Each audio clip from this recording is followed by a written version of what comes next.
Thanks, Philip. Good afternoon, everyone. I'm Bhargav. I work at the Web3 Foundation.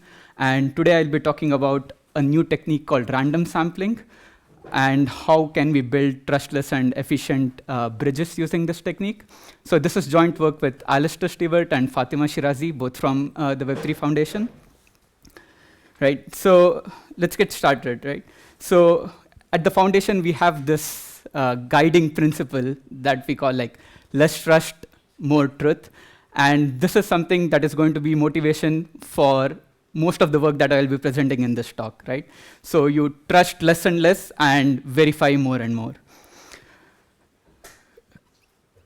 Coming to the topic of the talk, like I'm assuming most of you know what bridges are, but just to set some context, bridges, as in the physical world, connect like two different siloed regions.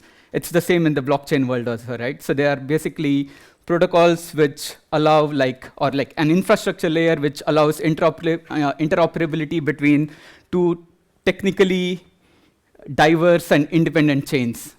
For example, like Ethereum and Polkadot, right? So these blockchains use different consensus mechanisms, different staking incentives, different networking layers, so it's hard for them to communicate natively between each other.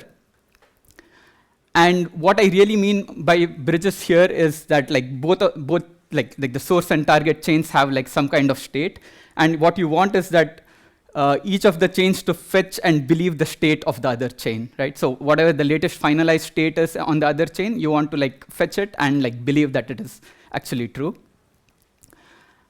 And a lot of interesting applications can be built on top of this basic functionality, right? So you can do asset swaps, you can, migrate the state of a game from one chain to the other and so on. But this is really like what we'll be talking about is like the basic functionality of just fetching and believing the state of the other chain. So traditionally, bridges have been built using trusted intermediaries, right? So in this setup, what you have is basically a trusted intermediary, which is usually a multisig who listens to the state of one of the chains and then, updates that state on the other chain, right? But this has a lot of flaws or like cons. One of the things is that you are adding extra trust assumption, right? So now you are also depending on this relayer who is like sending the messages between the two chains. And related to that is that you have this centralization effect here, because there is this one central actor now who is responsible for both like the safety and liveness of the bridge. And if it's malicious, he can also start censoring some of the messages being passed and so on. So we are like really introducing another like trusted actor, which shouldn't be the case. So far, this setup is not going so good, right? So I'm just like putting up some screenshots of all the bridge hacks that have happened in the last few years. Clearly like bridges are a very vulnerable attack surface, right? So in security, we have this phrase called a system is as secure as its weakest link, and clearly bridges are the weakest link. So there was like a recent study which said that more than half of the attack value in the last 2 years of crypto attacks have been related to bridges. So what can we do here? The idea is to come up with a trustless bridge. And trustless is a very vague definition, right? So we want to like specify what exactly we mean by trustless. And that's how we define trustless in this setting, is that we don't want to have any additional trust assumptions on the intermediaries, like the relayers, for the safety of the bridge. So we still have the Byzantine trust assumptions on both the chains, for example, like two-thirds are honest and so on, but we don't want to introduce any new trust into our like bridge protocol. And some of like the concrete requirements when we started designing this was that basically anyone can become a relayer, right? So becoming a relayer is a permissionless thing. Like anyone can spin up the code and start relaying messages, and yeah, basically get some incentive or like some fee for this work that he has put in. And any misbehavior that happens should be traced back to a validator on like one of the two systems. So I forgot to mention that like I'm here talking about like Polkadot and Ethereum, but this technique can be generalized to any proof of stake networks which have deterministic finality. Like that's kind of like what we really have as a precondition here.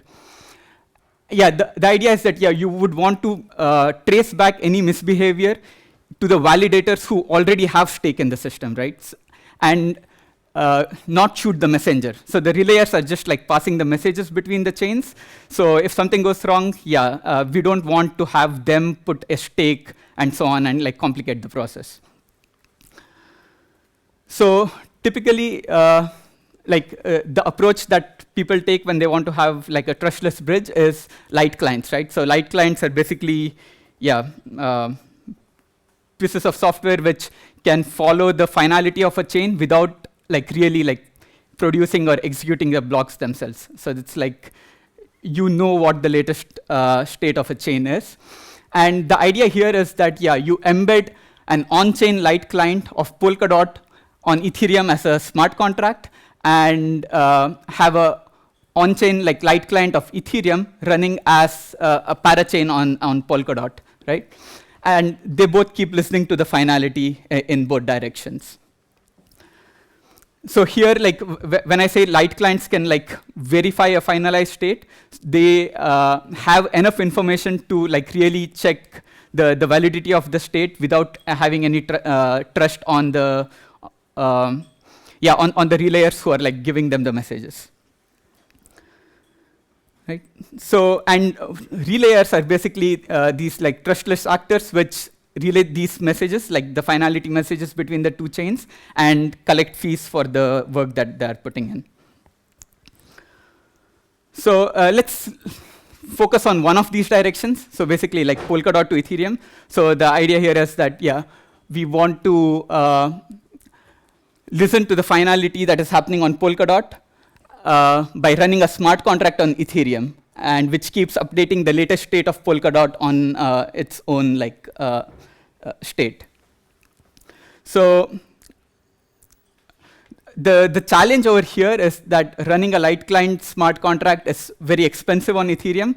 So we would want to do it as efficiently as possible, right?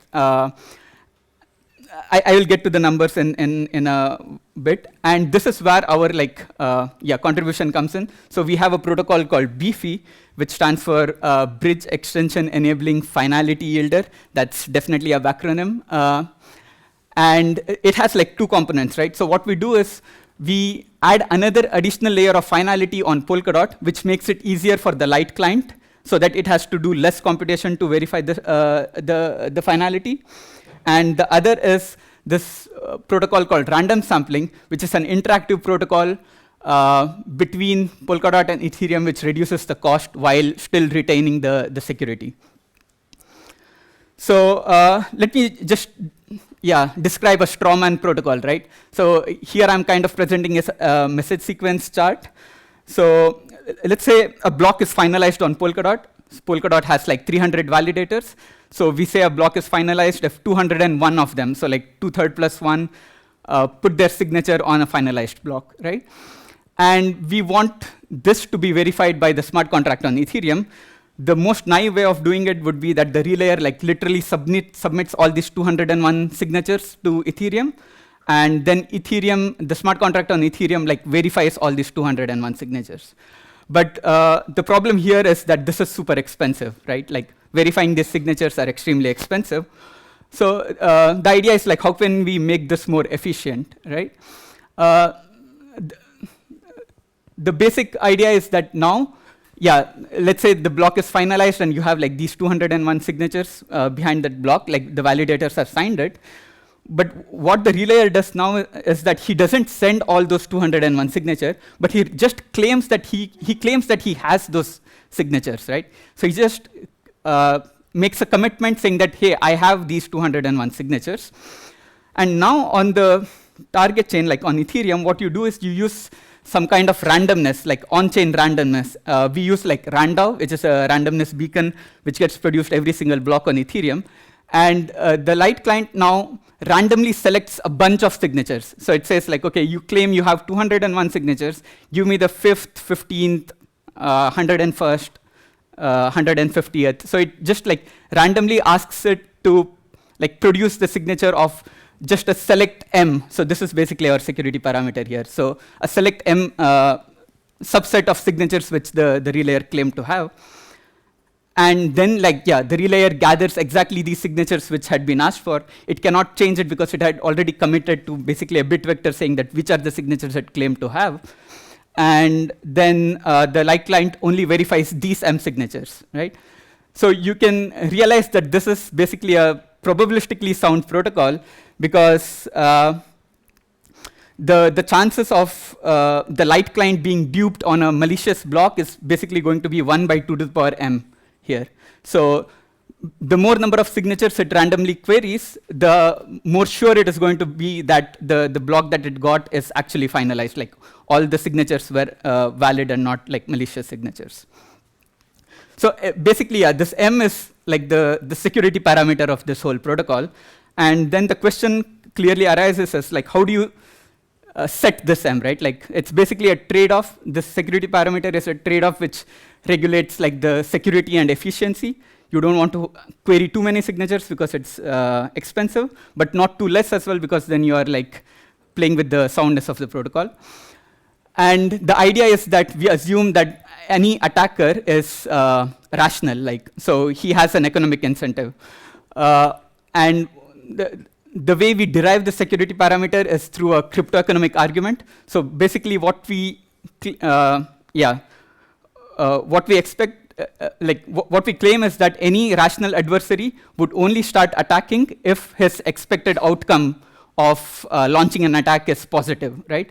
And basically, yeah, the expected value of an attack is very simple. It's like the probability that he wins this duping game times whatever, like the market cap of one of the chains, and the probability that he loses the game. And if he loses, then one of the validator signature is going to be slashed. So he loses the slash corresponding to that validator, right?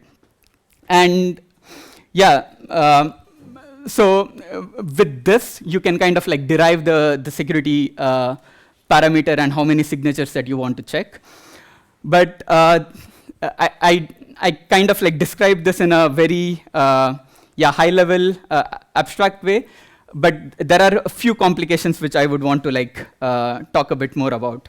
So there are some limitations in the protocol I described before, right? So one of the main things is that we assume that this protocol is one-shot. But the thing is, it's an interactive protocol. And with this, there are some concurrency, like subtle concurrency issues that pop up. And the other is that we also assume that the randomness that is produced on Ethereum is unbiasable. But that is clearly not the case. So this randomness can be like heavily biased if there are sufficiently many malicious validators on Ethereum. So these are the two challenges. And I'll quickly go about explaining how we mitigate them, right? So the concurrency issue is quite subtle, but like I would try to paint a broad picture here. So let's say there is a malicious validator on the source chain, right? So he signs a malicious block, and then that gets relayed on the light client. And so there's like one validator who's basically backing this claim, and he gets slashed. But the thing here is that there is a delay between detecting a misbehavior and slashing the validator. And this delay is something that can be exploited, because what happens is a malicious relayer can just spawn like multiple such relays within this like slashing delay period. So what happens is that he has multiple chances of like rolling the die. So his stake that is being slashed is the same validator's stake, like the same bag of coins over there, but he has multiple attempts at kind of getting a favorable randomness through the RANDAO beacon. And so yeah, the concrete attack is you just like spawn multiple relayers using the same malicious validator, and what is being slashed doesn't increase in any of this because it's the same validator that you're kind of reusing. But yeah, you basically increase your like winning probability because you have multiple attempts at like rolling the die and seeing, yeah, trying to get a favorable randomness from the RANDAO beacon. So the solution we came up here is something called like dynamic sampling. So what we do is that once we know that there's like a bunch of relays being spawned, what we do is we increase the security parameter dynamically. So the idea is that, yeah, you basically increase the security parameter when an attack is detected. So if there is no attack, your security parameter stays the same. But if one of the relayers starts getting greedy and starts spawning these multiple relays, then you just increase the security parameter. And the nice thing is that we only increase the security parameter logarithmic in the number of relays that have been spawned. So, and this term here has been like, yeah, kind of designed in such a way that overall sum of all these winning probabilities is still bounded by just having one relay itself. Right? And there are like some nice like features of this approach. One of the things is like, yeah, you increase the number of signatures checks only when an attack is launched. So if there is no attack, you still check the same number of signatures. And the other thing is, yeah, you don't have any limit on the number of relayers, right? So it like the relayers are still permissionless; they can be spawned anyhow they want to be. And yeah, then there's actually also the question that like, can relayers just keep spamming to increase the security parameter?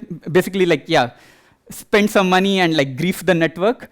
The answer is no, because like we also did like a study of these kind of griefing attacks, and basically it is like the griefer has to like spend exponential amount of money to have a linear increase in the cost of the overall network, right?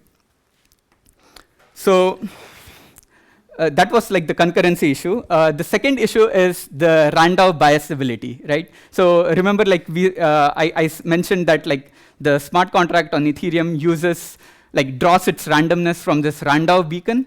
So RANDAO is, yeah, basically a VRF kind of a thing that is generated every single block. So every block producer kind of pitches in his own share of randomness. And so every block has some randomness associated with it. But there is something in literature called the last revealer attack. So basically, as a block producer in Ethereum, you have like one bit of bias, because like you can either produce or not produce the block. So if you produce the block, you get one randomness. If you don't produce the block, you let that randomness remain the same. So you basically have this one bit of randomness that you can bias as a block producer. And what happens is that if there are a bunch of malicious validators all lined up one after the other as block producers, let's say there are like 10 block producers who are all malicious, then they basically have 2 to the power 10 combinations of what randomness they can set for the given block number, right? So we basically did an analysis of this because we wanted to like quantify what this bias is. And yeah, we just like modeled this as a Markov chain and like quantified this bias. And during the study, we also found some other subtle attacks. So the last revealer attack is already known in literature, but there is this other peculiar situation which happens because the smart contract uses the block number and not the slot number when querying the randomness. And that leads to some more interesting attacks. I won't be presenting that due to lack of time. So basically, yeah, so we have to deal with it, right? It's like, yeah, we can't change the RANDAO protocol in Ethereum. So what we basically do is add a bunch of extra signature checks which negates the bias that is being coming out from the RANDAO beacon. Okay, so what's the status of like this project? So we have Snowbridge, which has implemented the random sampling protocol, and it is it's scheduled to go live soon. There have already been like governance calls on Polkadot to like set this up and so on. So it's like this protocol has been like, yeah, practically like the feasibility of it has been like practically established. And with basically this like efficiency that we gain from random sampling, we are able to save around like 4 million per year in gas costs of running the Ethereum smart contract. This is assuming that we update the state every 25 minutes. Probably this number is like 5 million now because it keeps changing on the price of ETH. And the research team at the foundation has also developed a SNARK-based accountable light client. So that's kind of like the successor of the current random sampling. And it uses SNARKs to have like a accountable light client protocol. And uses aggregate signatures to, and this, like the successor protocol kind of reduces the latency as well because it doesn't depend on like an unpredictable randomness, waiting times, and so on. So it's a lot, like the latency is a lot lower here. Okay, and finally, the foundation runs a grants program, and security tooling is one of the focus areas. So if you have any good ideas and would want to share it with us, you can scan this QR code. That's it. Thank you.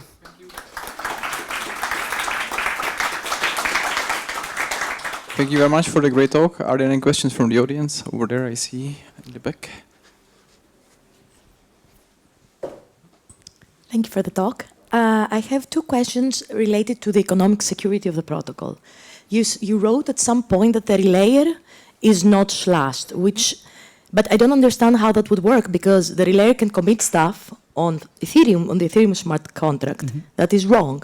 And then when they have to reveal, they just don't reveal. If they're not slashed for inactivity, you lose the entire economic security of the bridge, right? Yeah, so there are like two things to it. So one of the things is like each of these transactions that are happening over here, so each of these transactions which are happening over here cost money to the relayer, right? So he would not just make like random commitments without following it up. And the other thing is like here, the relayer like claims to have these signatures, and he also attaches one of the validator's signature. And if it doesn't show up later on, this validator gets slashed. So the onus is on the validator not to sign on malicious things, because then he is the one who is under the scrutiny. I see, but it's reduced comparatively to what it shows to be, right? Because it's if this had accountability for the relayer, you would actually carry on the economic security of the validators. The second is regarding this M sample. So the entire economic security is depending on that, right? It's not the 2f+1 that is from the Polkadot. Okay. Right, yeah. So basically like the relayer over here is just like collecting the signatures, right? And passing it on. And the light client already knows what the validator set on Polkadot is. So so basically it has a kind of like a Merkle root of the validator set on Polkadot, and this is bootstrapped, right? So you initially start with the genesis, and the new validator set that gets created on Polkadot is committed on the state. So the last block of like an epoch when there's a validator set change, that gets reflected again on the smart contract side. So the smart contract always knows what the latest validator set on Polkadot is, and if it sees this signature which belongs to the validator set, and this is like a signature on a malicious block, then he gets penalized. Thank you.